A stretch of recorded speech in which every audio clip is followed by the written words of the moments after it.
Hi friends! Aadhaar card రిలేటెడ్‌గా కృష్ణా జిల్లా collector అయిన డీకే బాలాజీ గారు కొన్ని సూచనలైతే ఇచ్చారు. ఆధార్ విషయంలో జాగ్రత్తలు తీసుకోకపోతే ఆధార్ అనేది సస్పెండ్ అయ్యే అవకాశం ఉందని ఆయనైతే చెప్పారు.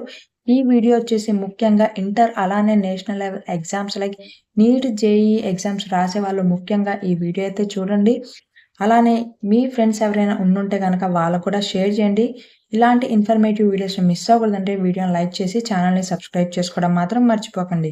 5 సంవత్సరాలలో పిల్లలకి ఆధార్ కార్డ్ అనేది ఉంటది కదా!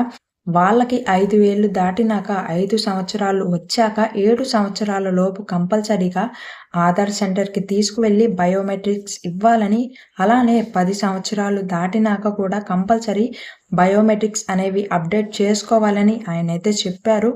ఆధార్ అనేది టెంపరరీగా సస్పెండ్ అయ్యే అవకాశం ఉంది. మీరు కనుక బయోమెట్రిక్స్ అనేవి వేపించకపోతే. చిన్న పిల్లలనే కాదు ప్రతి ఒక్కళ్ళు 10 సంవత్సరాలకు ఒకసారి ఆధార్ కార్డ్ బయోమెట్రిక్స్ అనేవి వేపించాలి. ఆధార్ కార్డ్ అప్డేట్ అనేది కంపల్సరీ చేపించుకోవాలని ఆయనైతే చెప్పారు.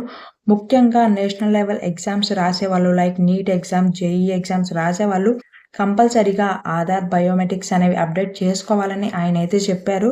సో, వన్స్ ఆధార్ అనేది సస్పెండ్ అయితే గనక టెంపరరీగా మళ్ళీ మీరు బయోమెట్రిక్స్ ఇచ్చినా కానీ మీ ఆధార్ మీకు రావడానికి 2-3 మంత్స్ టైం తీసుకునే అవకాశం అయితే ఉంది. సో, ఫస్ట్ అయితే మీరు మీ బయోమెట్రిక్స్ అనేవి అప్డేట్ చేసుకోండి. ఎవరైతే ముఖ్యంగా ఇంటర్ అలానే నేషనల్ లెవెల్ ఎగ్జామ్స్ రాస్తున్నారో ఒకసారి మీ బయోమెట్రిక్స్‌ని కూడా అప్డేట్ చేసుకోండి. ఫ్రెండ్స్, ఈ వాల్యుబుల్ ఇన్ఫర్మేషన్‌ని మీ ఫ్యామిలీ అండ్ ఫ్రెండ్స్‌కి కూడా షేర్ చేయండి. ఛానెల్‌ని సబ్స్క్రైబ్ చేసుకోవడం మాత్రం మర్చిపోకండి.